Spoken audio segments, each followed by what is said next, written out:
So it's 10 a.m. and we're good to start. So I'm going to call the meeting to order, and our first order of business is the election of the officers. So I just need a nomination for the election of chair.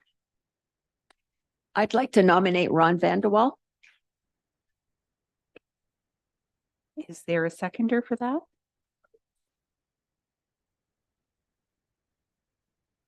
Okay, and are there any other nominations? Okay, seeing none, I will ask for a nomination, or sorry, a motion to close nominations. I will move. And a seconder? All in favor?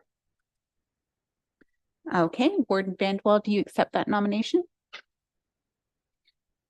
Okay, so the next item is the election of the vice chair. Do we have a nomination for vice chair?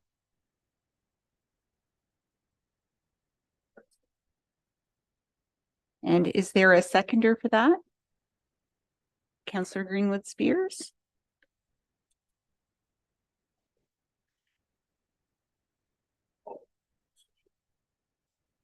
Sorry.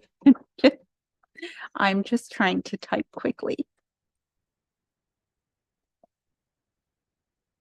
Okay, so are there any other nominations before we close them? So seeing none, to close nominations, Warden Vandewall, and is there a seconder for that? Councillor Lichty? All those in favor? Deputy Warden Smith, do you accept that nomination? Yes. Okay, so Warden Vandewall, I will turn the meeting over to you if you want to just find you.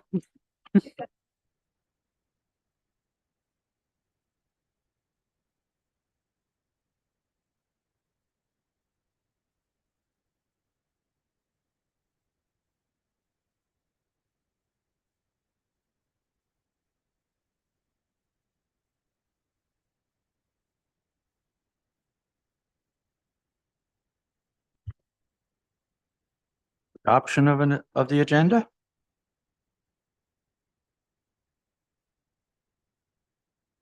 Moved by Greenwood Spears, seconded by Jerry Lichty. Any other comments? None? All in favor? Carried. Any declaration of pecuniary interest in the general nature thereof? Seeing none. Adoption of, well, I guess there are no minutes. Items of business, review of candidate qualifications and the key leadership attributes. I guess we're just going to go through them all here anyway in item 6. So welcome to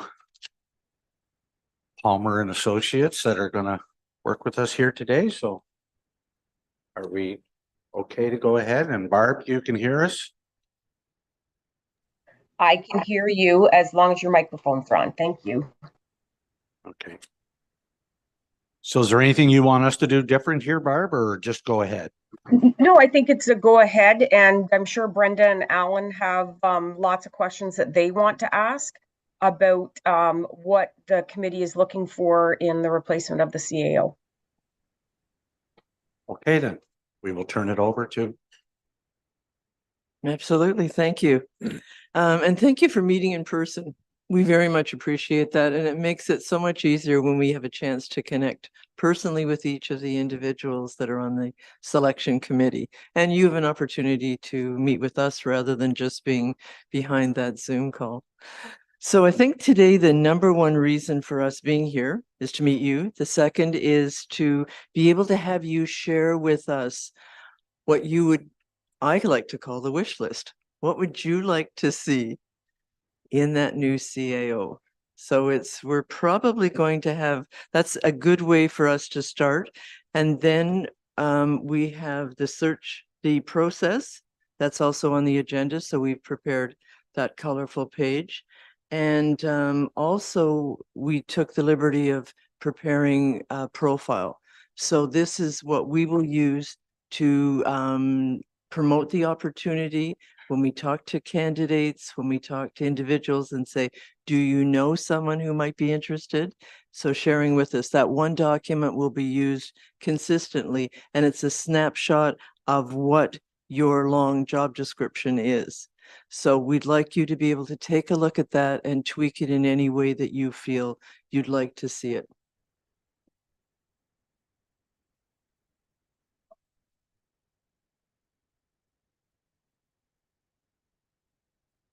Just a question, Brenda. So Yeah. we can take this away, the job description, and then we'll get back to you with any suggestions we have. Absolutely. Okay. Absolutely. I think that's time sensitive. Okay, It's effective. Yeah. okay, great.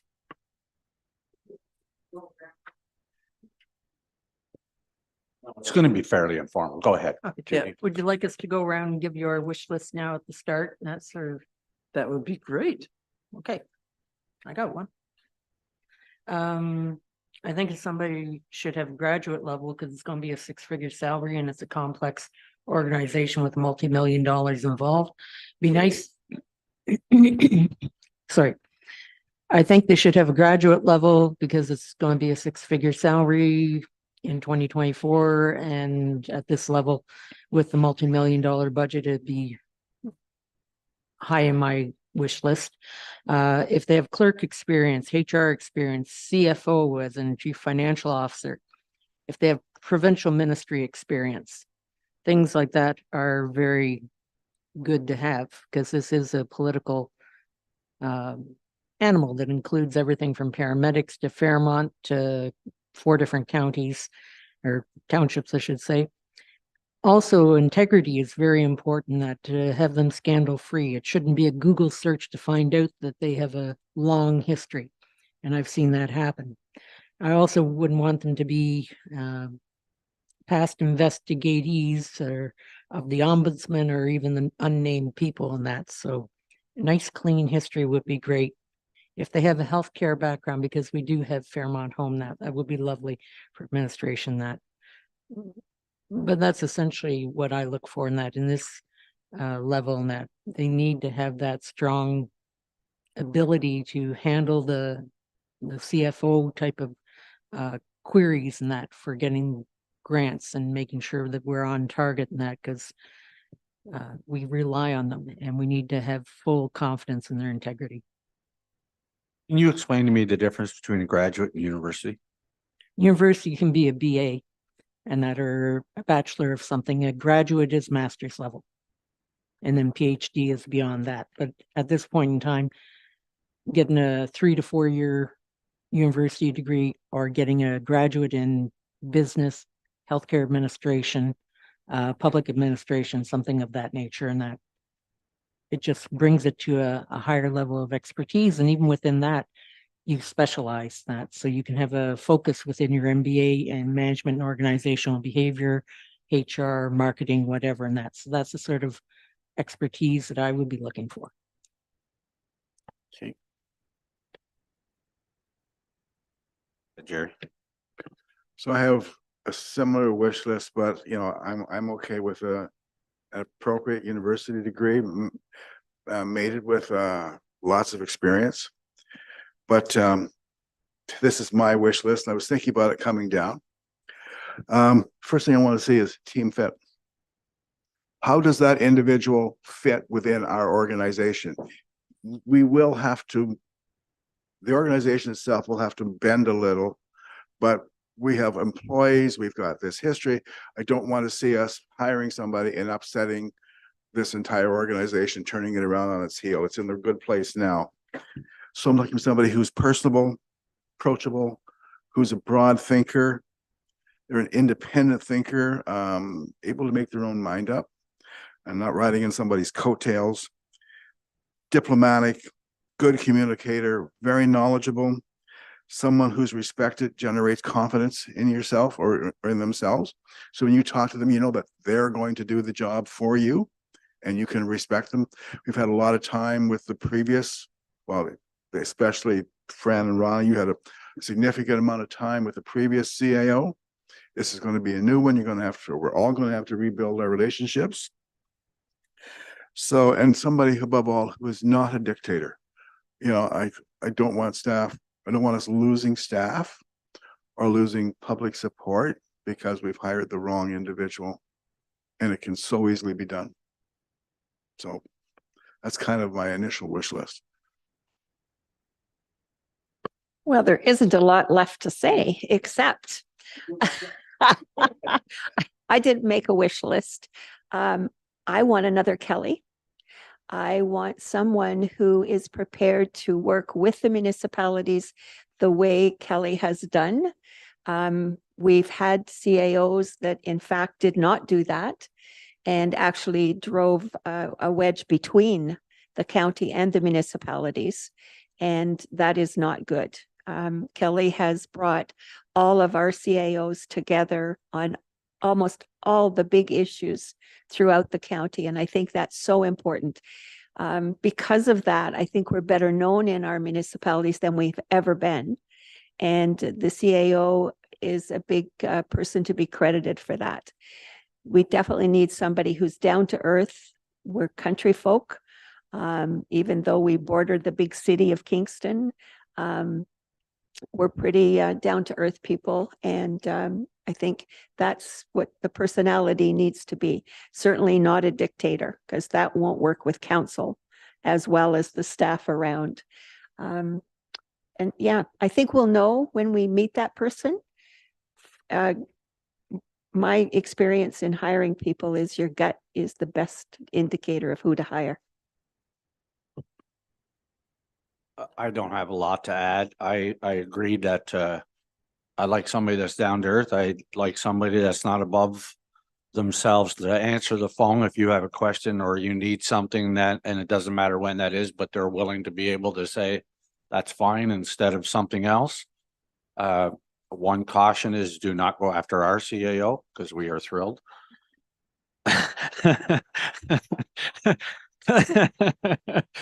So I definitely don't want that to happen, but don't even reach out to her. Don't even talk to her. No. But anyway, it's important. I mean, Kelly is really down to earth. Do I need say that I need somebody who has all of these? No, I want somebody who generally knows how to address them all, whether it's health, whether it's Fairmount Home, whether it's, do they have to specifically know the medical part? Do they have to specifically know all the other things? No, but somebody who can think broad enough to understand that and bring new ideas forward without ramming them down somebody's throat and saying, well, this is the way it has to be. So. Jerry. Just a comment. I used to work for the Ministry of Housing many years ago, and they were hiring an ADM, assistant deputy minister. And one of the questions that was given to the applicants before was, who impacted your life the most and how was that? How did that happen? So I'm listening to Captain Kirk, Star Trek Spock, Pierre Trudeau, John Kennedy. I'm going, well, how did this really impact you? Because my impact was a survey leader in Sudbury who taught me so much in 4 months, my head spun. And that stuff has stuck with me to this day. So that to me is somebody who is really not telling me what I want to hear. It's what they really feel and appreciate. And that's what I'm looking for. And final comment, I did have the opportunity, because my boss reprioritized my day, to hear the head of WestJet speak, or one of the founders. And he said, we do a 4-interview process. So this was back in 2009 or somewhere in there. And he said, anybody can fake an interview. You can show a good interview, sometimes 2. By the time you get to 3 and 4, the bedroom slippers are on, the feet are on the table, everybody's got the warm and fuzzies, and the real you is there. So we hire for team fit. Then he does a little pirouette and says, but not the pilots, of course. But that's kind of what I'm looking at. So we can grow with an individual who already comes in with a high level of capability, because they'll have to change and we'll have to change to some degree as well. And just a small thing too, I've worked with, I don't know how many now, or hired how many or whatever. But if you have a CAO that says, this is the way that I see we should do it, and get pushed back, let's say from me or whatever, but they're willing to look at it a different way, and whether it's a compromise or not, or else still say, you know what, I still think this is the best idea, let's take it to council or whatever, but at least willing to work and be flexible. I think that's important.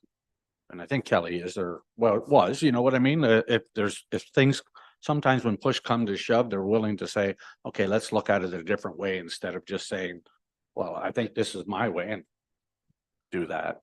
Judy, you had something to add? Yeah, I think also they need to have experience in upper tier.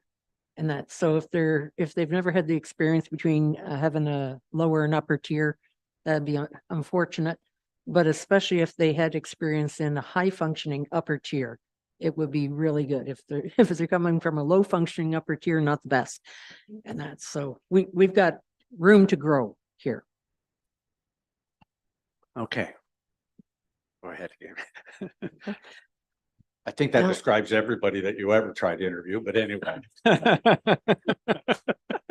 I suggest we start with addressing a couple of the points that you mentioned. One that you mentioned, Judy, and that was integrity. So maybe Alan, you can talk about, excuse me, the background that we do. Thank you.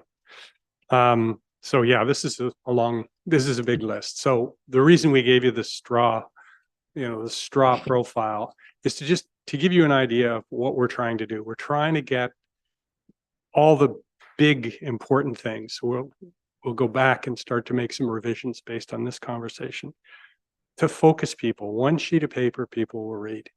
They've got time for that. But you're looking for people who are probably busy. So the one pager is simply to attract their attention.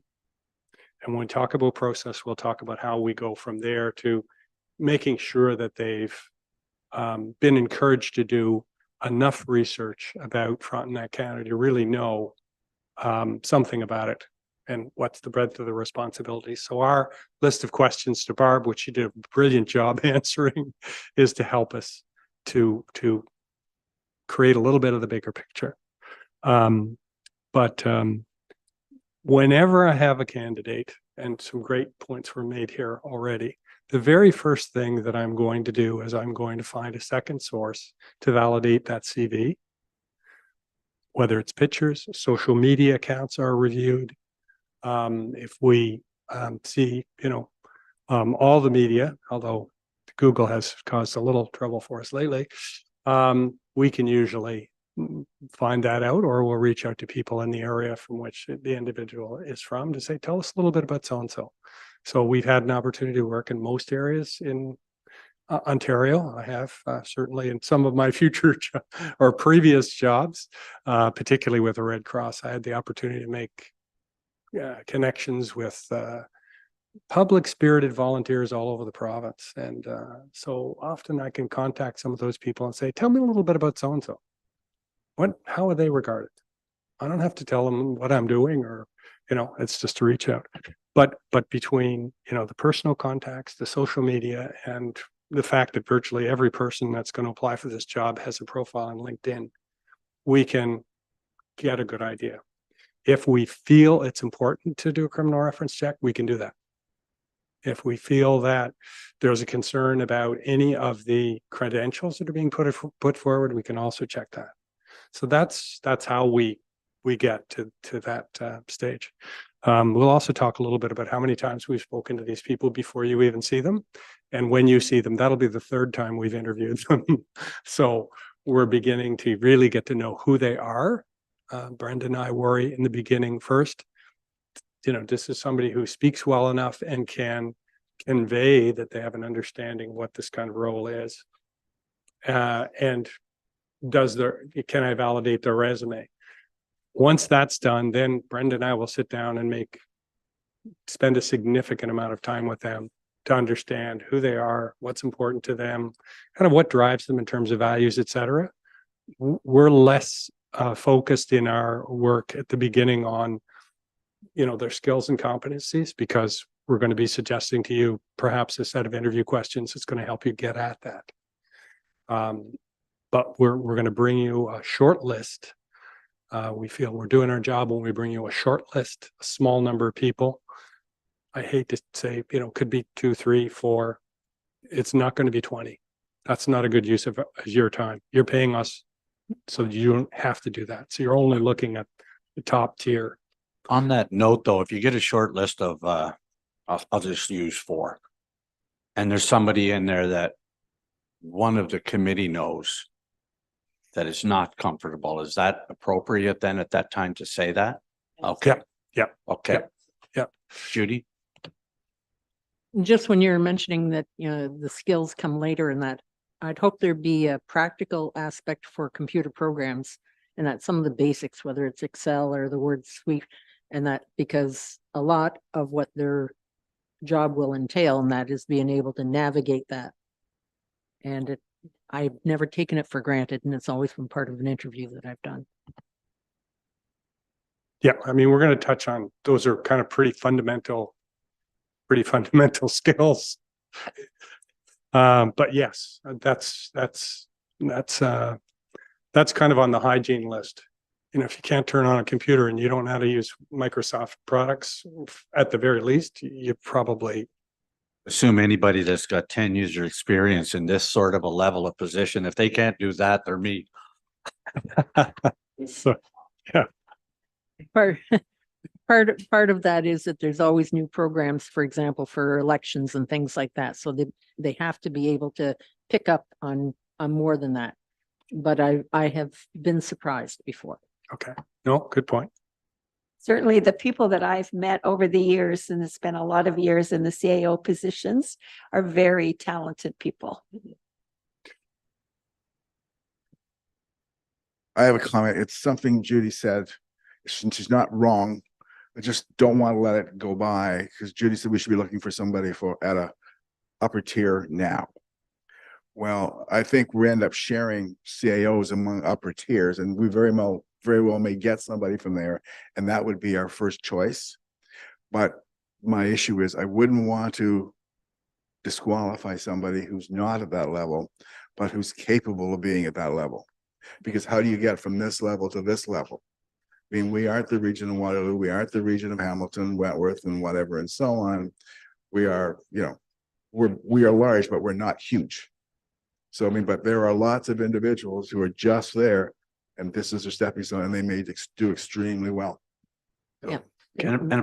Oh, What I meant was that they have experience with upper and lower tier. And that, so they don't have to come straight from the upper tier, but know the complexity. If I may, can I ask now, generally speaking, internal candidates get interviewed, at least by us.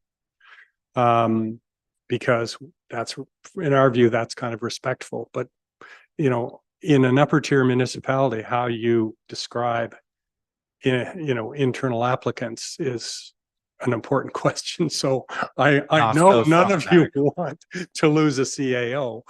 I know that. I appreciate that. But, you know, frankly, it's wiser perhaps with your consent to say right off the bat to all those CAOs that this opportunity is available. And so that would be helpful direction to us from you. as a human being, I don't think you should say it's not available. I don't think anybody would say to their, even though I don't want to lose my CAO, but it's not right for me to say you should not apply for that. I would not, No, I it could is not do not that. right. Pardon? It No. would be rather illegal probably in that. So, but we also don't have to go out of our way for it either. You advertise, if they're looking, they will be looking. And that's, so I'm not obliged to point out, oh, by the way, they're looking for this over here and that, unless I want them to actually leave. There might actually be people within our organization that will want to apply as well. Some of our department heads who've been around for a while may want to look at the position. And just on Jerry's point there, we went through a director of public services a year ago, and we interviewed the people that have all their long list of normal. But they always seem to be, and no disrespect to whoever applied, but retreads, right? They've been somewhere, they've left somewhere, they've done all of those things. So we took a chance at interviewing somebody who wasn't at that level yet. It's the best move we've ever made. Turned out knows everything about it and is approachable, great in that position. And he didn't qualify like the rest of them and wasn't originally going to get an interview. So it's always important to look at somebody that's just on the fringe too, that hasn't maybe had the same exposure, but If there's an opportunity for anyone that comes along to assess grievances or arbitrations, that's a skill set that'll be needed and can become very expensive. We've got a few unions involved in our organizations. And so making sure that, this is not somebody that's been very expensive in the past would be helpful.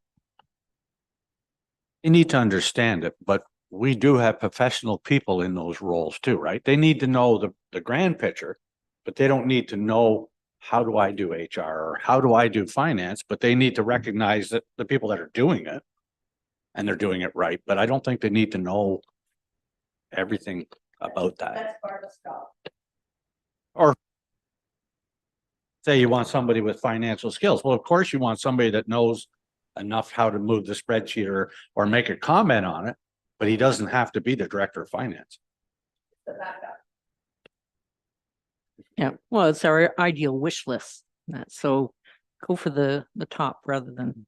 Which might still have a realistic wish. There's an old story about hands, but I won't go into it. It's kind of be careful what you ask for, because if if the potential candidate that we would hire is a financial expert, he can make, or she can make, the head of finance's life miserable, because things may have changed. You don't know that. He's going to tell them they could eventually be doing somebody's job. I'm looking for a generalist, because who has team fit, knows a lot about each one of these within reason. He doesn't have to be negotiating. That's what we hire people for. Grievances, they're so important, but we hire people to do that and all the other good stuff. So anyway, it is what it is at the end of the day. And willing to know that if I don't know it, I can ask somebody. There's lots of those people out there that you can ask that are specialists. Is there any thought, but excuse me, any thought given to relocation? Because that's also an expense. So comes with that. This is a 2-point question. Thinking about how broad you want. We're thinking starting Ontario. And then as we need to throw the net a little further. I would hope that we'd stay within Ontario, because everything that they need to know is via the Ontario municipal government and municipal affairs and healthcare and everything else. So the learning curve would be exceptional. We are a small county. We are not Waterloo Region. We're not Windsor and big places and that, or Hamilton or Peel. So realistically, and that we got to keep our options reasonable. But I do think location is something we look at in negotiating. Who we're going to choose. Because again, they certainly will want to live in the area. You don't want to commute from Toronto to then Burnaby to work. And that could be a negotiating factor. Yeah. We find too that some individuals want to come back. This is home. They want to come back. Oftentimes it's elder care. They lived in the area before. Now mom and dad are getting older. We want to be closer. Or it's now their new grandparents and they want to be with grandbabies. They don't want to be far away. So, there are some reasons for wanting, if there's a personal reason for someone wanting to move back to the area, that solidifies their interest in this. They have a background, they have a connection, that personal level. If you found that person and they could be in Alberta, right? That's what you're trying to say. Right. And now, I have a son in Alberta too. And if the opportunity arose for that person then to say, well, this is the perfect opportunity for me to get back to Ontario, then I don't think you would exclude it, at least looking at it. Yeah. But perfect. We were hoping that it would be within Ontario that you would be looking, which is perfect. Even if you're in North Bay or anywhere else, it's still a big commute. Yeah. But when you Exactly. I've done it. But when you do jump provinces, and that the rules and regulations that they work with under in BC or Alberta or Manitoba and that are dramatically different. And given the changes that are going through Ontario, ideally the Ontario candidate, in my view. Great. In my view, I would like to say, I'm going to agree with Councillor Greenwood Spears here that somebody from Ontario would be ideal. But it may be that we are going to go outside, or we have to. And as for relocation expenses, I think that's on an individual basis. What do we, if the candidate is that good, how much are we willing to, just to spend to bring them here? Are we going to spend, $500,000? Are we going to spend 50,000 or whatever is what's it worth? But the county of Frontenac, I don't think is unique, and I would be shocked if we couldn't find somebody in Ontario. Yeah, we just recognize that you're going to find people from Ontario who have Ontario experience all over the country. And, and I mean, even local experience, and they'll come from either finance, or they could come from HR, or they're going to come from through the clerk's role. Everybody's going to have a history and a career that progresses. So that's why we were kind of putting that question out there, is we're pretty confident, without being able to name any names, that, there are people in other provinces today that have had a substantial part of their career in Ontario and will want to come back.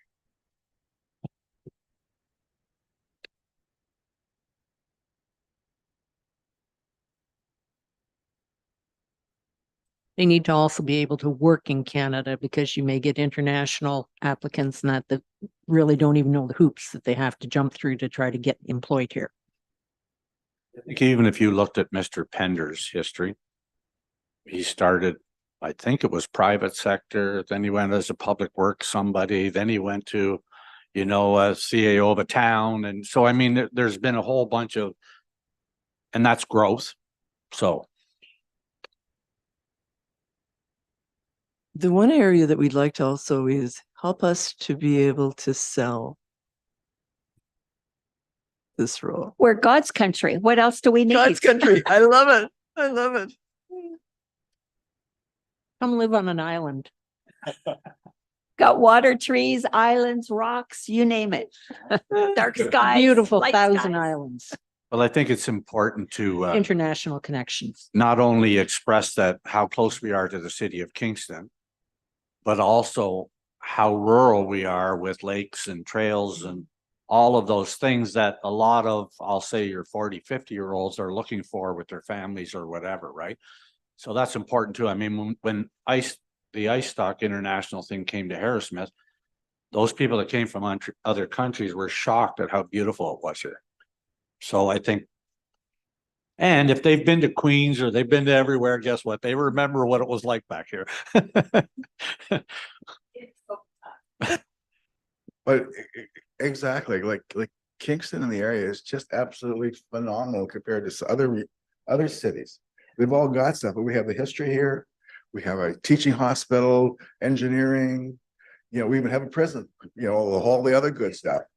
Exactly. We have an NHL size rink. Yeah, but no NHL teams. So be careful. Yeah, but we got it. Well, we had Don Cherry for a long But time. you have the arts. You're in what, an hour and a quarter from Ottawa. You're 2 hours from Toronto. So there you go. I mean, it's an ideal place to grow up. It's a government center. The opportunities are great. And our housing costs are more realistic. Selling lifestyle is great. And it's easier for us when we live here. Right? We live here, so we know what we experience and what we enjoyed. Excuse me. And restaurants. We got Oh, more per capita restaurants than any place Oh. in Canada. We've got food.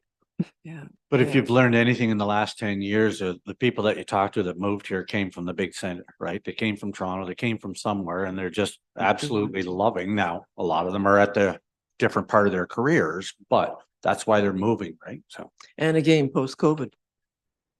And a lot of them bring their kids here to be raised in the more rural communities and good schools. We can't entice a doctor with that same logic yet, but. We will take but those no, from it anywhere. is- You're always biased when you live here, but I mean, it's beautiful.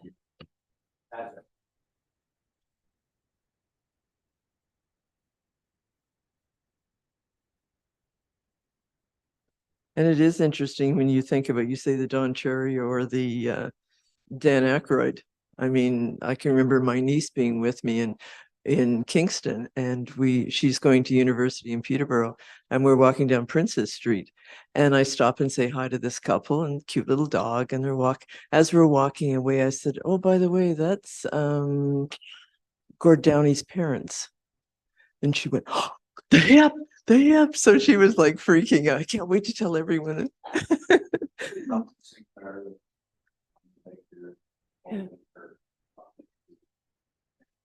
No, lovely. Well, I think the lifestyle is perfect because we enjoy that ourselves. The other thing I started to say was it's more like a concierge service. If someone comes to the community, they step into the job, and then we'll say, what can we do to help you get settled in? And the first thing is, well, I need a new dentist. I need a new hairdresser. I need, all of those things that they'll say. Great. Don't ask for a doctor. But No doctor, but. Frontenac Islands, we usually have doctors. yeah, because they find if it's the sooner that someone can get climatized in the role, they're not worried about what's happening at home, then things are smoother everywhere. Everyone, the family's fitting in, the person's setting in the role, the spouse is happy. So there are extra things that we can sometimes add to that as well. But humor aside, doctors are an issue. You won't get a doctor in the city for a long time. Mhm. And even in the country like Sydenham, I don't think they're taking new doctors. Verona, or new patients. I don't think Verona is. Charlotte Lake does, but you might be a year on the waiting list. Northbrook, they've actually are down to one doctor, I believe. Yeah, One's leaving the end of December. December, yeah. We actually brought a potential candidate from the United Kingdom and wined and dined him for a week and a half. They went back home and hasta la vista. So Yeah. That might be also a reason where it might be somebody from Ottawa or something, right? Because I did talk to a CTV reporter who lives in Kingston, and she kept her doctor in Ottawa because she knew darn well she couldn't, right? So you might get somebody within that hour or two thinking about it too, especially that part, if you have a family. But during this conversation, we touched on the spouse. If the successful candidate would have one, are we in a position to help them get a job if they want? Or do we just lay it out and say, here's where you could go, here are the schools and whatever? Or I don't know, I've never done this at this level. I think we certainly would do whatever we can to help, whether it's the warden, the staff, whoever would say, did you know there's this, that, or the other thing? But it's to get the person here first to know what they're looking for. And we may get a single person that doesn't have a spouse. We have helped in the past, and there is something called the spousal program. And that's putting the person through that career transition. It's the resume, the interview practice, and it's the introductions. So that we can always do if they felt the need was there. That's something we can talk to you about. Okay. Excuse me. But if it's as basic as, taking a look at the resume and saying, I like your background. Here are a couple of companies that I think you should speak to. But taking it one step further inside that, say Empire Life, perhaps speak to this person, Julie. So it's making those introductions, which will make it much easier for someone coming into the city. Anybody Because that would apply, though, I'm sure would have a conversation with their spouse Oh, about where they're going. And I think Yeah. as far as a government town or university, the opportunities for those kinds of employment are very large here.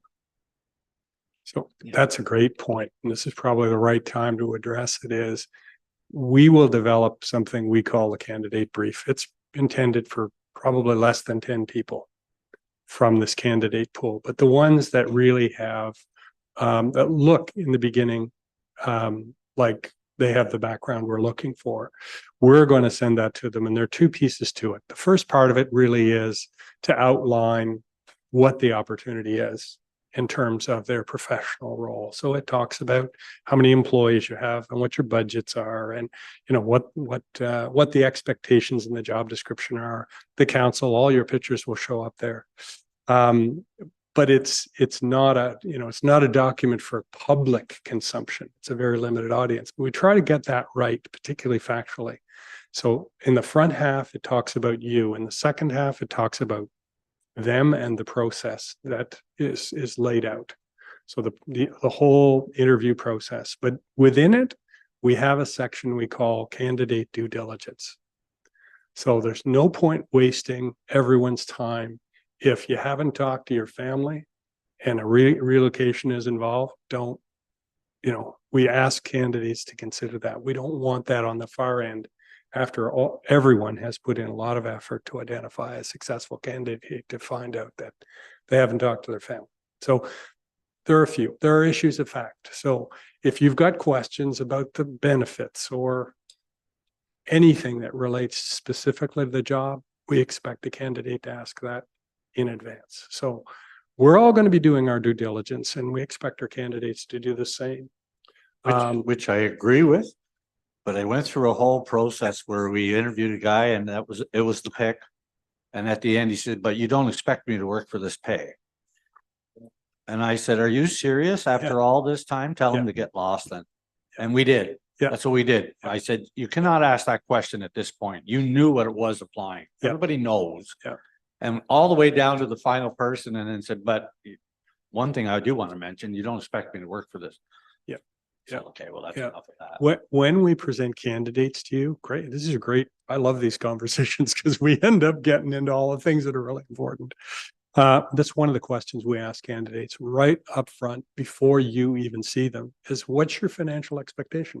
What will it, what is reasonable from your perspective? We usually helps us find out what they're currently earning, because, we're not asking people to sacrifice their economic lives. We say, what are your expectations? So we try to address those things as well as we can. In advance. So that's part of kind of their due diligence and ours. We ask them the question in terms of what their financial expectation is, and we actually put it on our interview summary for you. So you know what they're thinking before you ever see them. And if you choose not to see them because they're way outside the ballpark, then you don't see them because you've ruled them out. Yeah, it is relevant though to point out, because if they're coming from an expensive town such as Ottawa or Toronto, things are relative, and the cost of living, the cost of housing compared to what you've been used to. So they figure out, okay, maybe I actually can work for $40,000 or $50,000 less. Not only is it going to still give me my house and have a better lifestyle and less fear and everything else that you can muster in, but just making the case that, we're not going to be trying to match an Ottawa or Toronto salary type of thing. It just wouldn't be realistic for this size of municipality. This might be a good time to talk about the range that you would ideally like to have this person start. We never share what your range is. We ask them their expectation. And We're if in a they come public up with meeting. something that's 250,000, something We're- ridiculous, We're in a- there's no reason to continue the discussion. Yeah. Because if that's what they're locked into, why would you Yes. bother? No, that's one thing I would caution though, and I kind of know what he makes. But we wouldn't mention those numbers. The range you're saying is, do you have a $30,000 or whatever range? Because you wouldn't want this, we're being broadcast, Yeah. right? So you wouldn't want that public out there either, but. Right. Anyone I who's understand going what you're trying to say. I just want to make sure we don't put something out there that everybody should. No, we hear. would never do that. Never compensations, never in an ad. It's never in the job profile. It's never in our discussion. I mean, they're going to go to the sunshine list, Mhm. right? Oh. So they're going to know basically what it is. But someone who's been in the role for 10 years, Yeah. as opposed to someone Different stepping in now, depending on where they've been. So if we have the range, is there a range you'd like to see this person starting at? I think that you'd have to talk to somebody other than me. For Barb? starters, I don't know the range. And then so, like you say, if somebody only has 5 years experience or somebody has this, Yeah. what's that range? I don't know that. HR or somebody else Okay, would know. then we definitely have that. Yeah. So, well, Barb would know what the range is then. And should generally. this be in a closed meeting at this point? Well, I don't think we need to speak numbers, Barb. Just can we negotiate at the end with this person within the range? Barb, I'm looking at probably the range that you shared with us. I'm Mhm. probably thinking about the midpoint there as being what would be reasonable, what would be comparative. Yes, I would agree. But as I think it was Ron said, Councillor, that depending on the experience. So maybe if it's someone that, has been coming up with growth and this is the next step for them, they might be a little bit lower in the range. Mhm. Okay, so we're within. If we look at the around the midpoint there and Yeah. look at that, we know what we can do to work with those numbers. Now the vacation. What's the entitlement to start? Not that you ever expect them to use the vacation every year, but Is that for me? Are you asking me? I'm looking at you, so I'm thinking you know that. Yes. I mean, we have a policy, right? But I think the non-union is based on level. I would think that you wouldn't attract anybody with less than 4 weeks. Mhm. Okay. And again, we ask them what they're currently enjoying. And it's the same thing with compensation. When we ask them Yeah. what their expectation, the first thing they say is, well, I'm currently making, which blows my mind because you're talking to a complete stranger and you've just told them how much you make. I would rather see that you start somewhere in the middle and you make it somewhere knowledgeable that upon really great Performance. performance or how it worked and how it fit, that scale could go up more rapidly over the next couple of years if it works out great. I learned something from my father, always says you can't go backwards. So don't go too high because you can't go backwards. And we don't want to promise too much either. Right. But if the Yeah. fit is right, I think it's easier to say, however, and then the advancement would be easier too. Okay, that Judy? sounds fair. I would prefer to start at the lower end. Mhm. And that because if it isn't a good fit, we're going to figure that out within the first 6 months or so, and there will be money exchanged in that. So to me, you can always go up after the fact, but I would start closer to the lower end. The other piece about vacation that I would make the point that we encourage you to actually take your vacation. This is part of how you stay healthy and how you'll last a lot longer for us, and that fits with the lifestyle. I do not like it when people say, oh, well, I only was able to take, 8 days vacation. I want to get paid out Yeah. for the rest. That is not a healthy work balance. So I would push that, we encourage you to have a plan for taking your vacation. The place will not fall apart without you. Show us the plan. You need to find that balance. I think there's a good I point think to what's that as well. important is that we're flexible, right? Because I mean, That's exactly. what's going to happen is everybody's going to see the range. Everybody's going to see, nobody's going to start at the bottom. No. Unless they're really hungry at either, they're a junior and trying to get to there. But I think at least let's be flexible on, because you're going to find out how much What experience they're making. Yeah. they're going to tell you that they're already, and then if they get the job offer, of course, they're going to negotiate. Everybody does that now. At least that's what my daughter told me. Mhm. So all of those, as long as we're flexible enough in the range, as long as we're flexible enough, I think it's important. But I think if you told somebody they have to start at the bottom, you might wouldn't not get even them. attract anybody. That's Yeah. right. For the Because first 6 they'll say months. what the range is. But Judy made a good point because this proves by talking about the vacation, you're encouraged to take it. That shows that it's not just lip service. There is a work-life balance in this role. If they're not smart enough to know this at this stage of their life, we don't want them. It's like we all have work-life balance, right? Sure. Some weeks. Now, the other one that's important will be the timing on this one. The what? Sorry. The timing. Yes. So ideally, when would you like someone to be stepping into this role? Golf season, June. Well, our March. CAO said he would like to stay till, wasn't it May or June, Barb? May or? May. Sorry, I'm slow on the mute button. Yes, I think he wants to be golfing in May. More full time. And I'd love to see them start closer to March and that to have that overlap so that the previous CAO can show them the ropes over the course of the time and that, and at least, have a smooth transition and it's sort of the end of the fiscal year type of thing. Well, Well, it's no nice. disrespect, but I've sat through that and that is very painful. No one that's experienced wants to sit beside someone. No, It's If they're over. there 2 weeks, they're asking them to leave, yeah. Plus You're Kelly thinking- said that honestly. he would stay on and do some consulting That's the if point. need be for, Mhm. say, June. But I Right, think, Barb? I don't, oh, go ahead, Barb, sorry. No, I was gonna say correct. He said that, if you need some overlap, he's flexible. But he's also available for consulting if if there are questions or that kind of thing, like, is it half a day a week or a couple hours a week or something like that, if the replacement would find that helpful.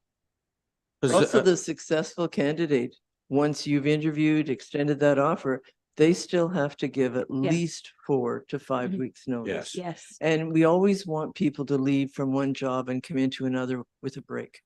Yeah. We always encourage them to take a week or two if they can to have that. They come to you fresh. They're not still thinking about all the issues that they've left on the desk behind them. and they may have to move. Right. And I know working together with the person that was here and the person that's gone, it's good for a week, maybe 2, but they have ideas. They want to put their ideas out there.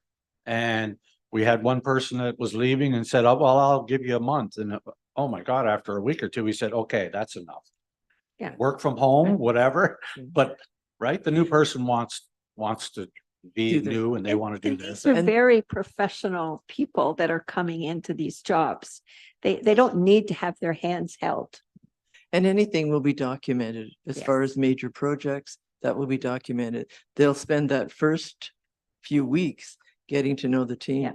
sitting down individually with each individual, Yeah. getting to speak with everyone on council. I believe the mentoring is actually quite important, especially since we have currently the build finishing off still. Whether or not we move forward any way, shape or form on Fairmont, there's big issues. And that, so having that mentoring and that from someone that was deemed as successful in the role can be very Handover- helpful. The handover, the time to do that. Yeah. Except The, that one thing we have to remember is there are department heads that have that in their Oh, yeah. portfolio and they're on top of it. So they would be informing the new CAO of Mhm. what's happening and where it's at. What is the most current on the new build? When will you be? We're moving? hoping January, maybe February. New bill for what? Our- $100 million home, I don't know about. Our offices. At least for staff.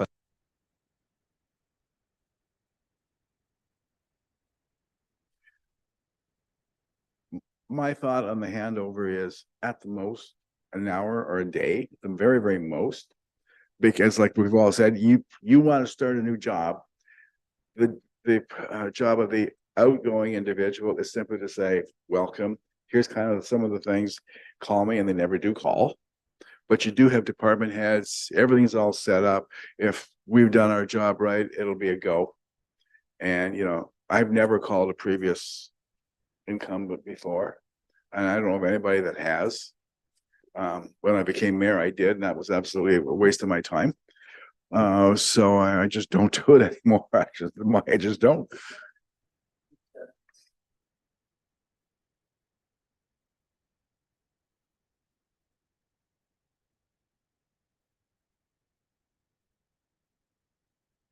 Sorry, Barb. Just saying the handover. It's always a good way to be able to do part of that is through introductions. So Kelly can be taking the individual, the new CIO, to meet different people in the community. It also gives Kelly a chance to say goodbye and thank you. I think what we have to appreciate is the complexity of the role in that. So when we hire somebody in, they may come with a wonderful municipal background, but not necessarily one that included a long-term care or not necessarily included paramedics, something like that. So that's where you're looking at a comprehensive role in that. And I've been hired into things of that nature. And when you go in cold, it's the Easter egg hunt for the first 6 weeks, find out where everything is. if there's somebody that actually can be a phone call away, it can make a big difference, especially if there's dates and things that you aren't aware of coming up, whether it's related to the unions, whether it's related to ministry reporting, if they've come from a different ministry and they weren't aware of that. And the smoother we can make it, the better we'll have a high functioning CAO in quicker time, because it doesn't happen overnight. I would think a week or two is enough, and especially if there's an on-call person. But if the current CAO has taken the new CAO around and introduced him to all those department heads, he doesn't have to know who the guy is that's driving the lawnmower yet. Right? He needs to know those department heads, and they'll fill him in pretty quick. And the old CAO maybe will fill him in on to say, okay, you're going to have a challenge here or whatever. Right. But 2 weeks personality. is a long time once somebody's wanting to go. Yeah, I think I agree with you on that one. The two, and they have Brianna. Right? Those two. When is that Those two retirement ladies date will fill coming, in. Jeanette? Suspect they still have Kelly if they have a question and Jeanette or Brianna say, listen, I'm not sure what that is. I will phone Kelly for you. Yeah. Fine. Yeah. Right? But I Because think a week or two is lots. Yeah. Should be lots. I think that's really, even from Kelly's perspective, because he no longer will have the authority to do certain things. He's basically just being an MC. And the further down the road he goes, whether he thinks he will or not, he will begin to lose that high level of interest. He'll always have it, but he's not going to look at the day-to-day things anymore because it isn't going to No, matter to him. you do a mental disconnect. Pardon me? You do a mental Oh, disconnect. you do. And I'd like to believe that whoever we hire will work it out with Kelly. I agree. Yeah. But number one, I think when we talked about your wish list is a strong leader, Yes, strong leadership Definitely. qualities, experience in municipality, and all the others fine. But yeah, Brianna too that'll be a real key to the new person coming in. And this will make your job interesting as well. just like a changeover of council makes it interesting. On the topic of leadership, and that situational and transformational type of leadership style would be nice Okay, that's good. from my perspective. And we talked about the attraction, what we can do to attract that person. But let's think about successes. Tell us what you can share on successes you've had recently. Anything? I know it's more challenging when we've just come through COVID, but we're not totally over. The fact that we got through COVID for 2 years in an emergency state was quite an accomplishment, with a home for the aged and keeping people safe and paramedics safe. And the fact that we're building new administration buildings and paramedic quarters, and the whole campus is looking quite different. I think it was a major accomplishment over the past year and a half. I'm going to go back even further. We were created about 1998. So Yes. in 25 years, we're now at the same level as all the other municipalities. So it's very progressive. Tend to work with people. People are happy, at least we think they are. KMP Trail, the whole trail network, the big thing is we don't do roads. So that might be keeping them, we'll see. The one thing that will be a little bit more difficult, and maybe not, depending on who the person is. I've went to a lot of Warden things or Eastern Ontario things, and when you have those long time people, they do have all those connections. So, and that's one thing that you kind of lose, like the Jim Pines of the world and all these people that knew everybody at one time and knew who to call or who to talk to. That's a little bit harder to get somebody who's maybe not as experienced in it. Kelly was really good because I hate to say the word, he's been around, but he has moved a few times, but he also, with that, you gain all those connections, right? So that's a little harder, but we do have a very good rapport outside of the county. Frontenac County does. And that's where personalities are so important in making those connections with your colleagues.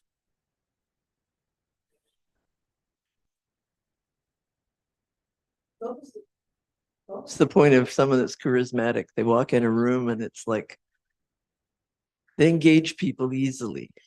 Yeah. And they develop relationships quickly, that trust and that respect. So that type of person you want to continue replacing Kelly. And often it's the people that do more listening than talking. Yeah. And on the, we say that, you know, everything about Kelly, and I agree, but you also want to have somebody that's different.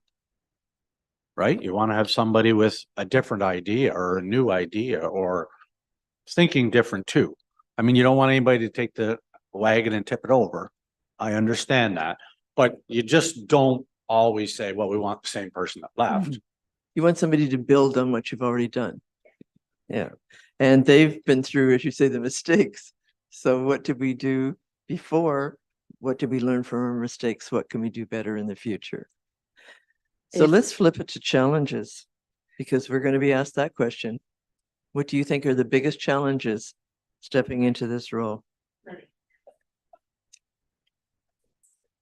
I think is going to be trying to fill an existing CAO's shoes because he is so well liked, at least among most people. He is popular, he's knowledgeable, and now he's gone, and you're the new guy or the new lady on the block, and you have to start from here. You'll catch up quick if you are that charismatic individual, as long as you have the skill set behind you.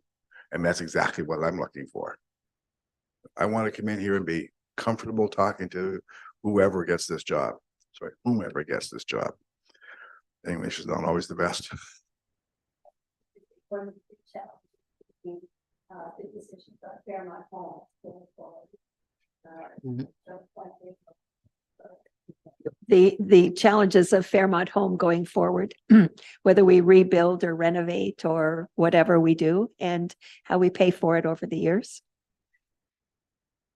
I think a results-oriented approach is important because you can have people that are charming, social, and engaging, but not necessarily targeted at actually accomplishing in this role and that getting things done on time. And it, you know, they'll rely heavily on the clerks, and that's expected in that, but I'm just saying that making sure that they understand that, yeah, in the end, there has to be results in that, because there's 4 townships that are part of this county.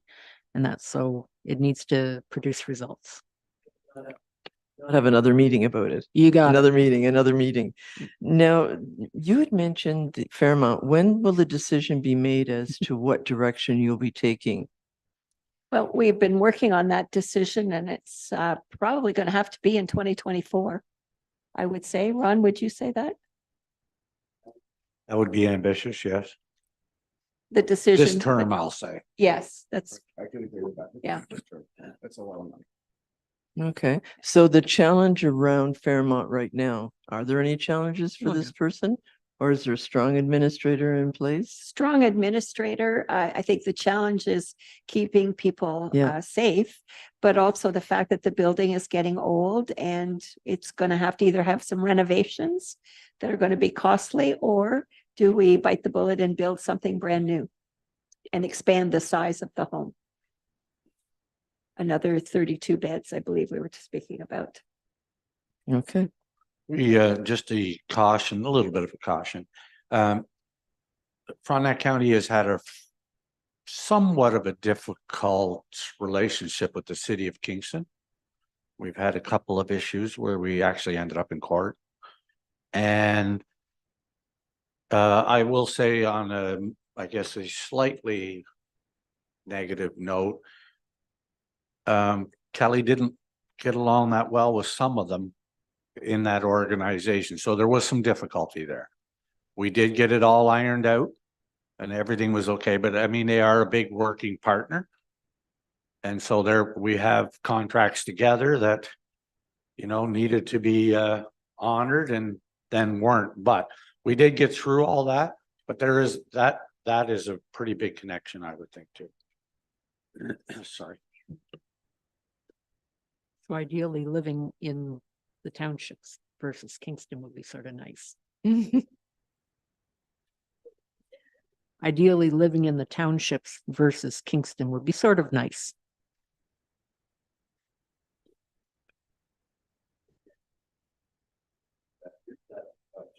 The resolution for you.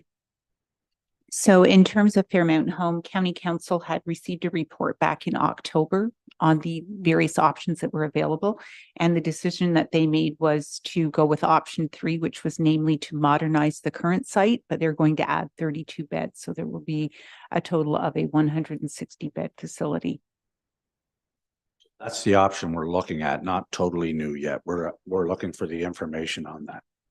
So 160 beds, how many beds now? 128, okay. Yeah.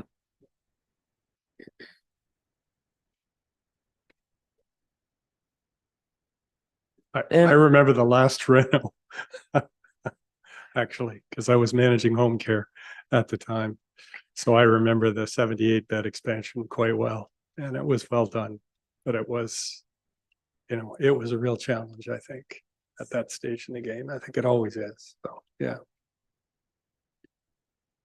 I know that it's been mentioned here, that there are some big challenges, but I don't know. I look at it that there's challenges every day. I And don't know every if they're any bigger or municipality. smaller anymore. They're always out there. But I think the transparency will be important because Yep. no one likes surprises. Yep. You don't want to be hired and say, ooh, I didn't know about that. That doesn't sit well. Right. But if you do know what those are and you're transparent, Yep. that makes a difference. So there's nothing that we can, anything else that kind of you think a new candidate would want to know? The only other thing is that we are always in negotiations with our unions, and Barb does a terrific job with that, with Kelly as her backup. It seems their contracts are always due and always being mediated. We just get one done and it's time to do another one. Barb, when's the next one? When are you negotiating? Well, to- we are currently in interest arb with one, so we, depending on what the interest arbitrator decides, we could end up right back at the table in January. Other than that, the other two will be 2025. Okay, so someone would like to hear that. Hence my desire that they have some HR and a history of arbitration and grievance management. And that's so that there is support for this, because it is a big thing. Anyone stepping, I think, in this role would have had some LR background. So that would be, the expectation would be there. But the other thing too is you have this strong human resources person, you have that strong finance person. So that's HR on one side and finance on the other. That will make someone feel comfortable stepping into the Yes. role. That is one of your, that's one of the things that makes it a great opportunity.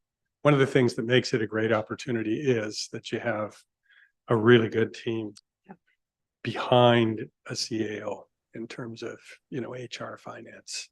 So that's really going to be pretty critical, and why I think if I've heard you say you want somebody who can work with that team, who isn't going to be at odds with that team. It's going to be able to collaborate with them and others and make the best advantage of the skills and talents of that group.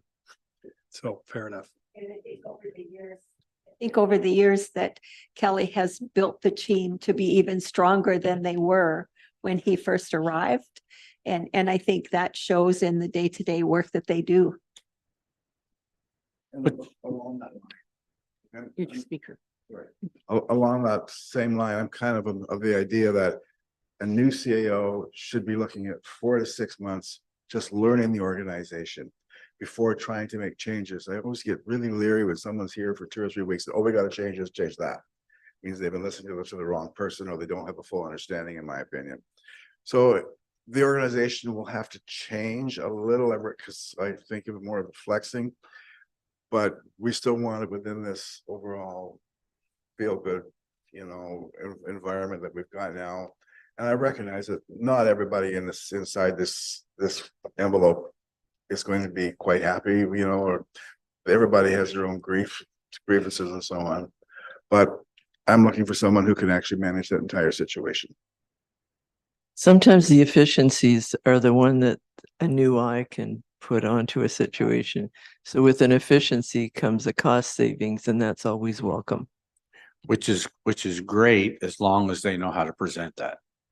And implement. Right. It's Execute. great to have Execute somebody it. new come in and then say, well, have you ever thought about looking at how you manage that? Yeah. This is where I've seen it work or didn't, whatever. And be able to have a conversation to say that they buy into it or whatever. Not just saying, well, this is the best way I've seen it done, so you're gonna do it. But I think that everybody wants that. Agree. They So want I it in a spouse know. too, that, no. Ellen, do you have any other questions? I think all of mine have been answered.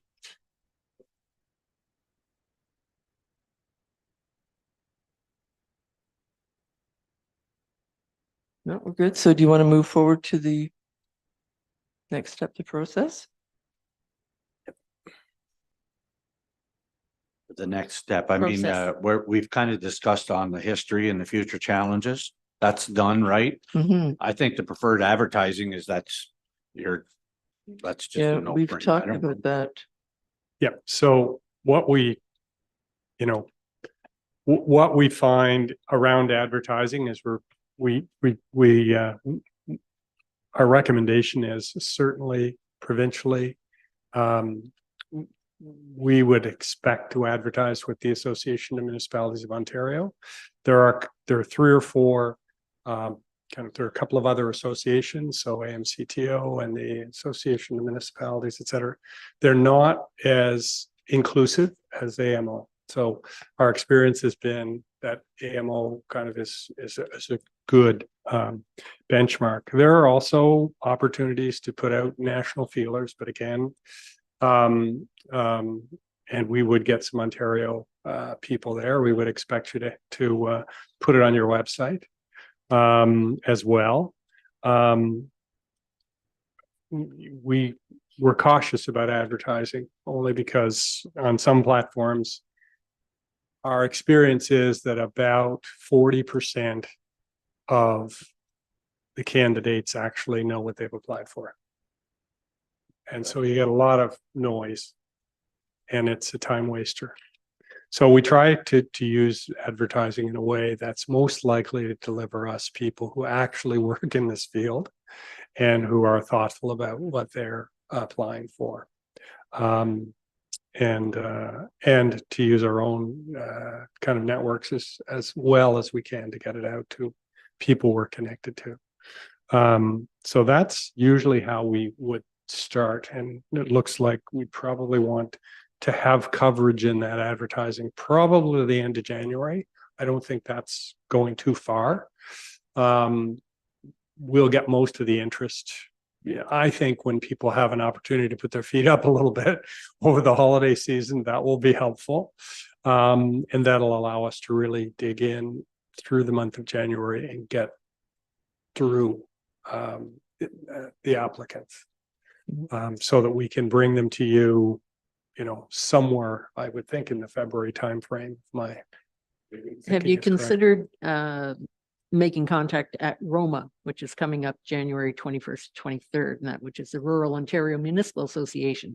And that's going to be in Toronto and I think it might be an opportune time to have some contact there. But anyways, and the other piece, the municipal clerks have a website too. And Association of Municipalities.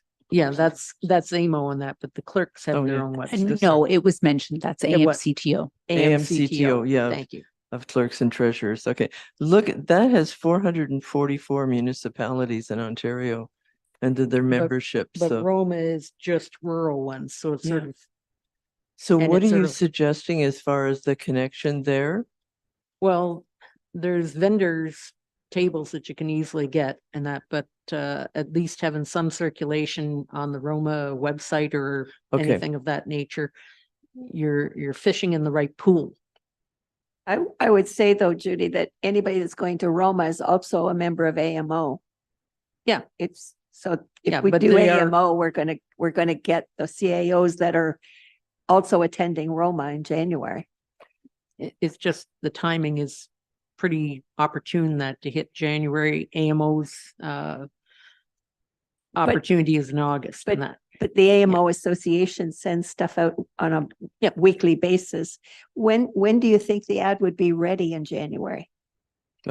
Once you approve it, what you're Okay. looking at now Okay, is the one that we would be using for Okay. any promotion. so it'll be out through the AMO sources. in AMO and January. AMCTO. Okay, Yeah, So so that- that kind of draft, it'll be Yeah. that kind of short one pager. Once we get it right, when you're satisfied with it, then that's what we'll use as the core advertising message.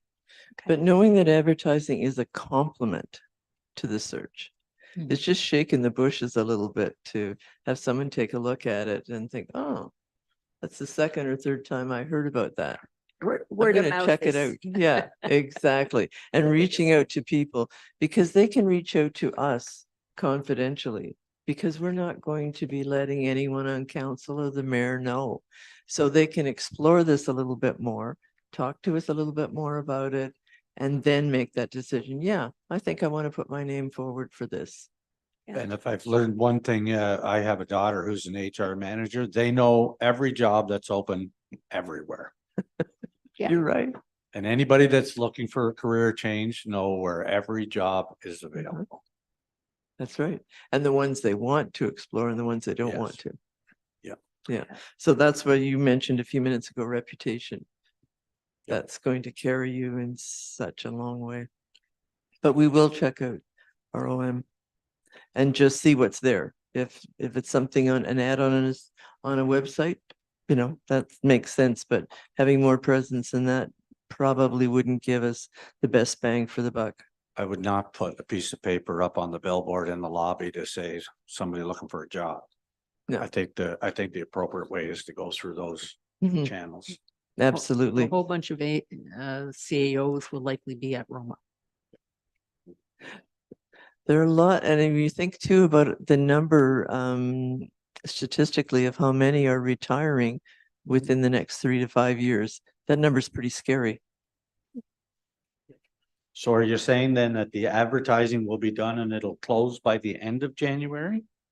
No, Well, no, what we're thinking is in AMO, for the AMO, yes, we're thinking probably the end of January. Now, if we wanted to go back and extend that, we could do it.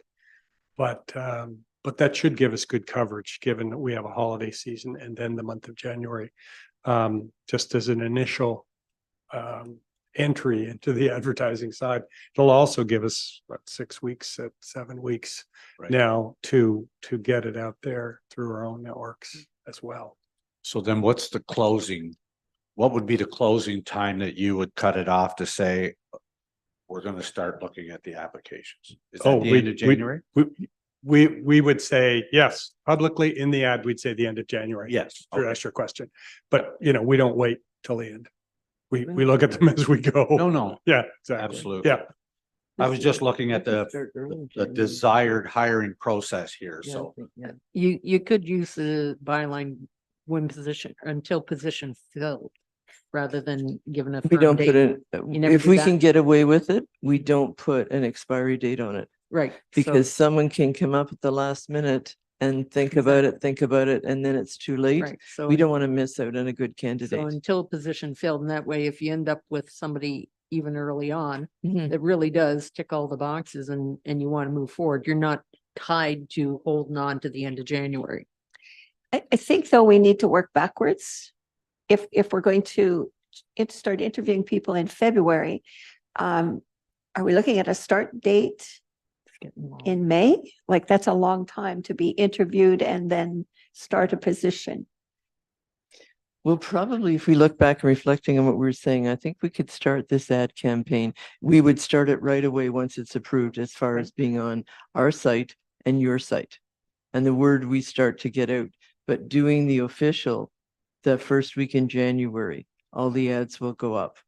And then we can be working through the month of January still with our reach outs, because we already have a list started with individuals we'd like to reach out to. Either A, they might be interested in this role, or B, they may know someone else who would be interested. And if you're looking at the advertising and the closing the end of January, then you start narrowing it down to a bunch of people, February's gone. Somebody needs 4 weeks to do anything, Mhm. then March is gone, Mhm. right? Take those 2 weeks to decompress, you're at May. Okay. Yeah. It's not long before you're at May. And I think anybody who would be looking at this position would rather have the flexibility of having some time to change over than say, okay, they closed it January, but they want me starting March 1st. Wow. Yeah. Right? So I think the flexibility of the time is probably more positive than too short. So we're probably looking at a May 6th start date, which is a Monday. I like to see numbers. I honestly think that people know that this is already happening and that Yes. that information is already in the Yeah. industry or in the sector. Significant of people already know. Do you have any comment, Barb, on those timeline? No, I agree with you, Ron, that it's gonna take some time. And even for Brendan Allen to narrow it down for the selection committee, and then by the time you get through interviews, and then if you're gonna take the final ones back to all council, then it's definitely gonna take some time. I think if we have the ad ready to go for your website and for our website, getting it out to Roma and AM and the other websites, even over the course of Christmas, people may have time on their hands and looking at those websites compared to January. So if you've got it ready to go on that, why not put it out there as soon as possible on that to see who we can catch? The only. Oh, dead battery. The only reason for the question is some of the websites will require us to give them an end date. Where we don't have to use an end date, we won't. Good.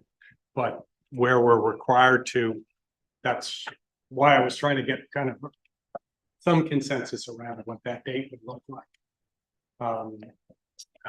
So that's, And the campaign sometimes runs at 30 days. thank you. It's up for 30 days for the site is what we pay for, 30 days to be on their site. You know, Can I You- suggest then that we have our comments back on the posting before the end of this week, perfect. the next couple of days, maybe? Well, this is it. We sort of gave them a list and then I thought they were But I- scrubbing it down. But I think they would like us to go over this and see if there's anything in there that we Start right want away. to suggest being changed. Okay.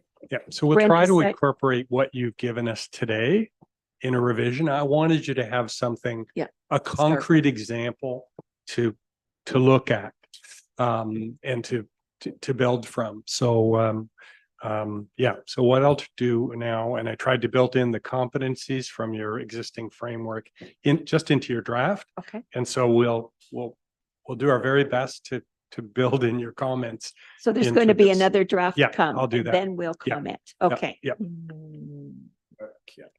Can we set this up, Mr. Chair, so that when that second draft comes in, we have like 2 or 3 days to turn our comments around and get it back? That's mandated. I'm sure And- 2 days will be enough, Jerry. 2 days, and if you don't have any Scotch. comments, you don't have to follow up with me. No, Give us at least over a course of a weekend type of thing if possible. Some of the comments too that were made on here would be more around the soft skills. So that may not necessarily be, every Incorporated. word that you've given us won't be in this amendment because that won't be necessary. Not unless you're going back to 30 pages. I think we can just incorporate, we've made notes as to, and we've agreed with everything that you've said here. You know, the things about fit, agree, that's a big portion of it. So Because you can always teach that person things you need to know about your municipality, but you can't necessarily teach those skills as far as fit. So you have all the comments from today and Mhm. everybody gave their opinion on what they'd like to see and the fit, blah, blah, blah.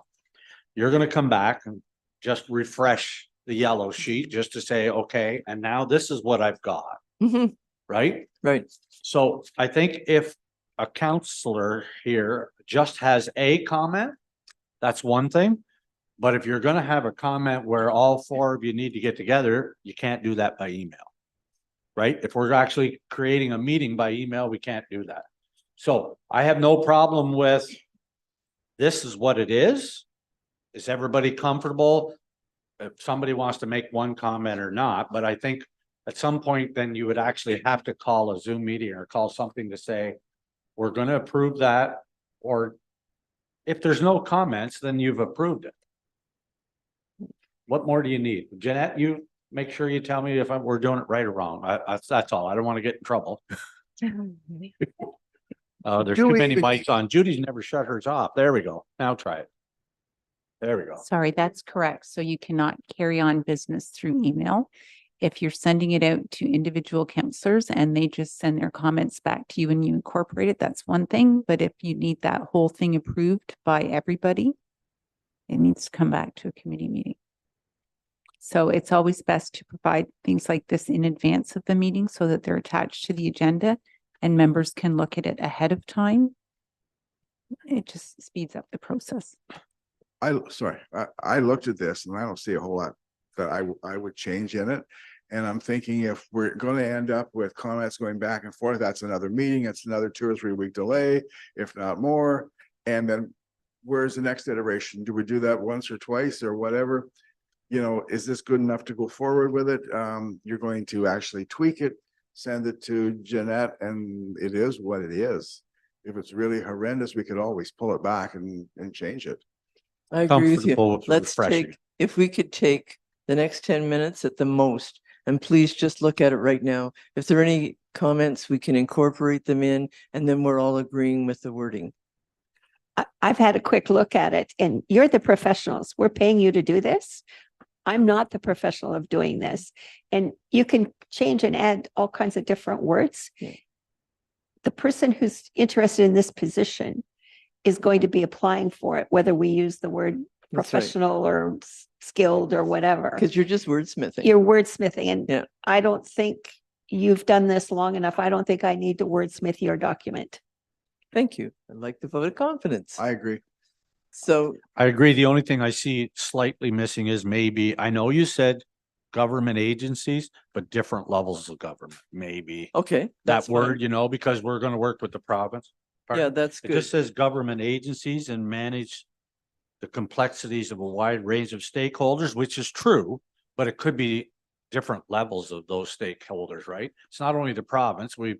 Sometimes we talk federally, sometimes we're talking, right? So they just need to, Which point was that? Which bullet was that on? that was in your ideal candidate part. And it Right just there. says government agencies, Different just level. maybe different levels of government. How something like about that. just put an apostrophe after government? Government Sure, agencies. and that's all government then, because Yeah. I agree, I don't think we need to wordsmith too much. People know what they're doing. I mean, when Kelly said that he was thinking about resigning, I already got phone calls. Right? So I'm just saying, people know, Yeah. people know, they're not, I think that Judy? I would like to see a little bit more detail because of the nature of our county, including marine services. And that because we do have marine services and the 4 counties, the fact that, you know, we're under 30,000 in population, things of that nature. And that's so that it screens out the ones that, you know, are coming from a place that are used to working with 300,000 population that, and they just will never be satisfied with the small budget that we have to work with and things that are unique. Marine services are a key piece. If we start doing specifics of what we've got, we're going to need 31 pages.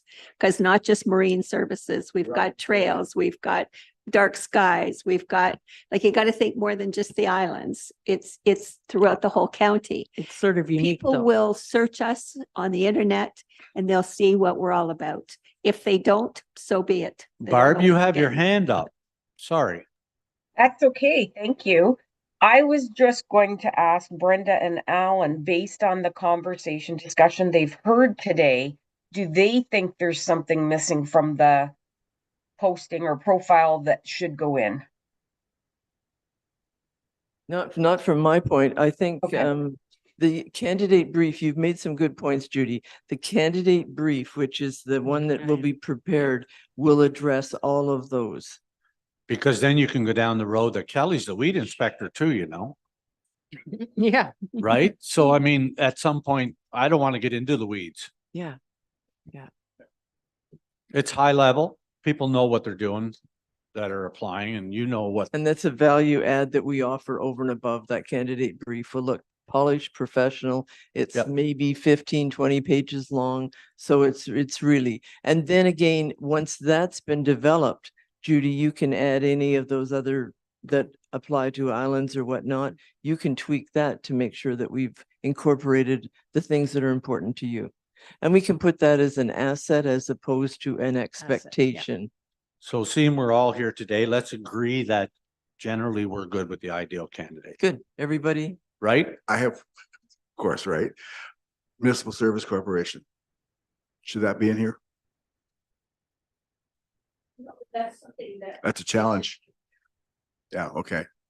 I don't know if you are That's a aware of it, major- but the county of Frontenac did the study and we created a template for communal services, which by taking the responsibility off of the lower tier, we created a municipal services corporation, and there are municipalities all over the place looking at us now, what we're going to do with it. So that is one thing that is going to be moving forward, and we're hoping to do some fairly large housing projects on a service like that. Whoa, that'd be cool for someone to have that background then. So if you wanted to, I guess, go to the website, or I'm sure it's somewhere, but that information would be there, and that is happening. So it's the provision of providing water and sewage other than a well and septic tank, which is what we use now, our septic And system. other than putting in full-blown municipal water and septic. Right. Okay, It enhances construction of housing, affordable housing, you name it. On smaller lots. So that's a challenge. So I sort of went like this I apologize, but I was thinking about it. I think it should be in there. What you've got here, other than that little change, I'm good with exactly what's there. Because that has a big effect on rural. I think this is exciting because there was another municipality that we were working with that they were building they had the land because Kingston doesn't have any more land. They had the land to be able to do that housing. So it was really exciting for someone to come in. It's not the day to day in the council meetings, and it's something that's exciting for them to touch on. And one of the candidates in particular had that experience. So that gave that individual an edge to that one. So that's something, and I think this is in the information Brianna sent. I remember seeing that. So thank you, Brianna. Okay, so let's generally agree then. We're okay? Well, no sense calling another meeting just to say, well, I didn't like that word. Yeah. You know what you're doing. And we've also used your job description to pull out the important things that were already in your job description, but it has to be a snapshot. It can't be, Right. It can't be too long. Judy, I think you're the only one. Any other word? Going once, going twice? I don't think there was support for the graduate level university degree, and it's just university degree in that. Is that right? I think fine that with was what's there. kind of the consensus. If they have it, that's Yeah. fine. We don't want to eliminate a candidate because they don't have masters, but they Yep. still have a degree and 20 years experience or something. We've hired engineers that we thought were going to be the answer for a position, and it turned out, wow, we didn't need an engineer to start with, Yeah. right? But you eliminated somebody else. So I think it's flexibility. And if they Yeah. come with it, that's a bonus. Yeah. Yep. That's a bonus. Yeah, Kelly's Bilingualism, leaving the with other his- thing is that, Kelly had his master's in Jerry, business sorry. administration, so that's the big Yes. shoes to fill. right, that covers it.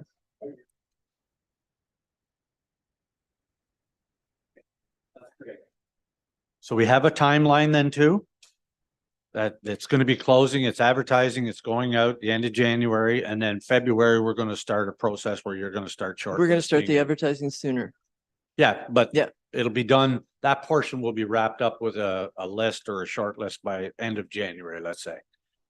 And we start, once we identify candidates, we start interviewing now. We don't wait till the very end.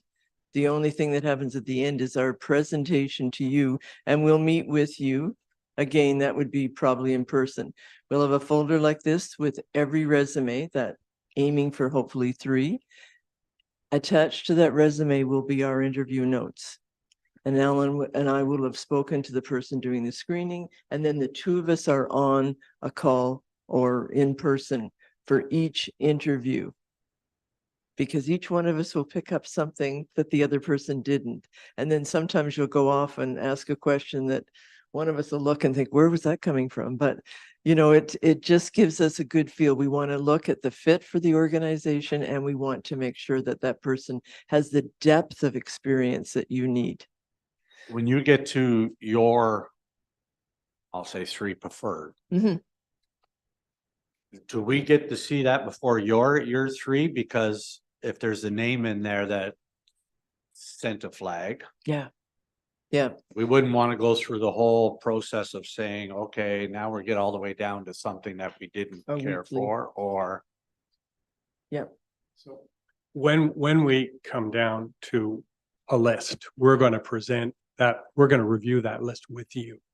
That would be a meeting for us to review that, what we believe are the high potential candidates, to get your feedback on exactly that. And before the meeting, you will have the resume, you'll have our interview notes. So our summary of what we've learned about that person, and we will have done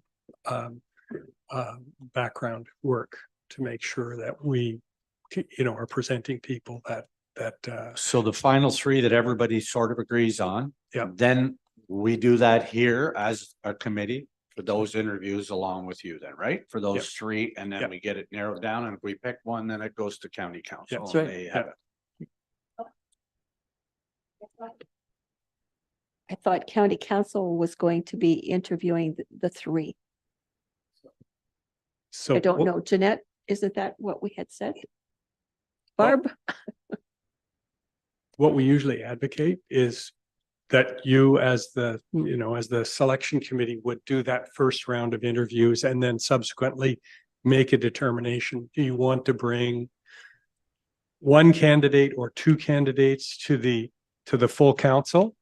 And, you know, we certainly work with you around, well, what would be a useful way for the full council to get to know those high potential candidates that you feel are the best to. I can live with that, but I really have issues with putting this, like, there's 4 members of the 7-member council here, right? 2, 4, 6, 8, 8-member council. So there's 4 of us here. And now you've got 8 people who have minimal knowledge of what this job is. We've been working on this now since, you know, back in October. Getting involved and asking questions and so on. So I would be reluctant to bring that to the full council. You may decide, as you know, we may decide that we just bring the most successful candidate. I just So- don't think putting them in front of a council is a good idea. We've Sorry. had success with bringing the council together at the end. It's not an interview. You've been tasked with the role of finding the new CAO. So they shouldn't be in a position to ask specific questions, but they will come that day to meet everyone and to be able to present. So you get an opportunity to see them in action. And they'll be tasked with a question that maybe, tell us what the first 90 days would look like. And You're they not, do. you're not suggesting that the final 2 Mhm. went to county council and everybody have a look and take a pick. That's Nobody not- does it, That's yeah. not the process you would That's like to right. see. We would You- recommend it's a presentation. Unless it was a tie. Let's say we had 2 great candidates and we can't decide, then we would take the 2. Oftentimes, there is someone that surfaces. It could be equal with their qualifications, but you'll just say, just there may be a lean a little bit more to this individual fitting with our team. Just clarifying when you were talking about the timeline and that, it is an open closing date and that. So in other words, it could wrap up earlier than January, especially if the word is already out and leaking, et cetera, and that you end up with really good candidates that you want to narrow down to 3. It doesn't have to go to the January 31st. I don't think we should look at narrowing that time down, Judy, because we want to interview as many individuals. So you're going to have an we've end date on it for your ad? Yes, only because of the ad. as Only a because of date. the ad. We won't put a date for anything else. The organizations that we advertise, they insist on having a date on it. That's the only reason it's there. If someone comes in at the 11th hour and says, I just have been thinking about it, I want to put my name in the hat, yes, we'll Oh, still consider them. Okay, and then a question for Barb or Janet, whichever, and that on the decision for hiring and that, is there anything in our policies or protocols that we should be aware of? And that for this particular role in the hiring mechanism, because we don't want to find out after the fact that we went sideways, that we should have had it broader to the rest of the council or anything like that. I don't know. Jeanette, do you have when this committee was selected, do you have those notes handy? Did we say anything about that the full council would interview the final 2? Give me just 1 minute, Barb. And according to Brenda, we're not interviewing. The final council's not interviewing. Well, that's where we're checking whether we have a policy or procedure, the notes and that, what we've already agreed to. Typically what we've done in the past, I think I've been through this maybe twice, which means I've been here a long time. Okay. This committee would recommend the person and then council would ratify that recommendation. If that makes sense. And I'm pretty sure that's the policy that's out there. But sorry, go ahead. Sorry, so the decision that was made at the special council meeting when this committee was formed was that county council appoint councillors Vanderwall, Smith, Greenwood, Spears, and Lichty to serve as the selection committee for the recruitment of the chief administrative officer.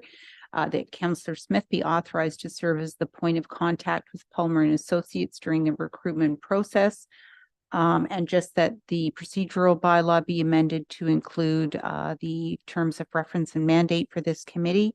And further, that the selection committee direct the director of human resources to support the committee logistics throughout the recruitment process. So it really is, it's very vague and open. I think if we get 2 ideal candidates, I think you don't, by your comments, you don't like to have 2 ideal candidates go to council and then everybody sit around and ask a question. Oh. Okay. Yep. So unless there's a clear winner. Sorry, we need the mics on or it doesn't come through. I'm sorry. Yeah, unless there's a clear winner, it's perfectly fine for 2 people. You've invested another hour and it's the most important decision you'll make.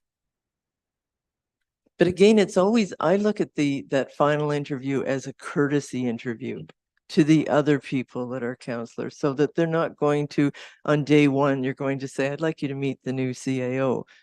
They will have met that person. Oh, yes, prior to no, that. absolutely. And that's all the ones I've been through too. The committee has either recommended 1 or 2 at the Right. end. Yeah. And then they've sat through council and said, okay, they have some general questions or general comment, like you say. Mhm. And then usually it gets down to 1 or 2 instead of just That's the right. committee of saying 1, unless there's just a no-brainer that they're going to say, okay, this is the person. But But we think it's make it as important. easy as we can for you because we go through all of the next steps on this process. We'll update. We're assuming that you're the chair of the selection committee. Well, now Fran was the appointee, so I don't know how that. And the chair. So the Yeah, chair okay. is really just. in That the would make meetings. sense. The chair is really just for the meetings to answer questions, to put things to votes. Deputy Warden Smith has been the one who has been authorized to work with you if you have questions or anything outside of the committee. Okay, that's perfect. Then that means that we're fielding an update would come through typically once a week to just say, here's an update, and then you can share with the other individuals. Because we don't want to have people shooting questions and it's already been addressed with one. So there'll be one point of contact. So congratulations, we get to know you more. Okay, so on that note, then we are at a timeline and we do have generally the process all in place. Everybody comfortable with it? So we'll just say interviews in February. That's pretty general, and if we get that far, I guess we'll know. So we really don't have anything more to do than other than we will hear generally by the end of January that you have. That's right. Unless something comes up that we can't answer together, then we'll call a group together quickly. Maybe a quick Zoom meeting if it's simple. had If it's to. not, we'll meet in person. Yeah. And this is the time consuming part for us because reaching out to people, screening them, interviewing them, this is days and days of work that goes into this. So if we're looking at, let's think about that February that we're talking towards the end, not the 1st of February. Because each time we do that, it's like we screen in or we screen out that candidate. And it might even carry into March. Yes. So I think Thank you. we need to be aware of that. And we have the time. Yes. We have the Yes, time. you've got the without- luxury. And Without it's not good saying, news. It's not like you've terminated your CAO. no, You know, so it's a good news story when we're out there speaking with individuals as well. And as you said, Kelly's connected. People really like and respect him. So they know things are in good order. one thing I will say about interviews though, I did one, I think was for the RCAO the time before, and it was a Zoom one. And it turned out to be a person that they were going to interview live. And they came and the two are just totally different. There's nothing better than to see somebody twitch or whatever it is, or have a reaction to a question. That's my opinion anyway. Yeah, Yeah. absolutely. All right. Is there anything anything else that you need from us? Anything else that you need from us that we're doing procedurally, not procedurally? No, but for next date, are we just going to leave that at the call of the chair when you're comfortable to come back to the committee with? Or do you want Yes, to? I think we're aiming, we might get some information about the candidates down toward the end of January, but we're aiming for February. So Yeah. that could easily be a date that we'll say, okay, we've got it down to this, let's call a meeting. But we'll get back definitely and speak Yep. to you and just be able to, that'll be towards the end of January. We'll just call, yeah, we've got your card here. So we'll call and set a time because we've lost this Christmas falling on the weekend this year. Most people are gone that last week of between Christmas and New Year's. So it's smart that we're doing this meeting now, that we have had the meeting, the profile, the timelines, everything is done before we head off to that holiday time. And we'll Any- have a newly circulated final version of this sent out to the committee, I take it. Absolutely. Thank you. Who might have hard copies at Roma and just toss them out Yeah. to people. Well, we can send those through to Judy and she can, or sorry, to Fran. Fran. Okay, anything else? Barb, do you have anything else? No, I am good. Thank you all. Okay. Yep. So if there's nothing else, we're not going to pick the next meeting. That'll be at the call of the chair. So do we have a motion? Pardon? Yep. Just a minute. I have something here. You want to hand out copies of this at Roma? I might have No. available. No. No, I want to look professional. We hired Okay, at a big cost a consultant to do all this work for us. okay. And I don't think we should be doing this. You know, I No think- worries, I don't- won't. Okay. No, If and there- I'm really comfortable with the job. Yeah. I mean, you won't get a comment back from me when you send out the revised either. If- That's why I don't have your job. If anyone does approach you, because you may have this, someone may send their Yes. resume and think, I've got an in, I know her. so I can send the resume. Just say we've retained a search firm and please send it to their attention. Okay. Yeah. Because the reason for doing that too is if you've identified, if that person reaches out to you and says, I'm interested in this role, and you're thinking, not in this lifetime, you don't have to be the bad guys. Right. It's the search firm that didn't screen in. So in your little section here, basically the only two changes we said was that they're aware of other levels of governments and the Municipal Services Corporation. But other than that, I think everything else Yep. should be straightforward. God, we're good. That's why that's why the card is supposed to say no. So if there's nothing else, then all those in favor of adjournment? Great. Adjourn. Okay, Done. very good. Thank you very much.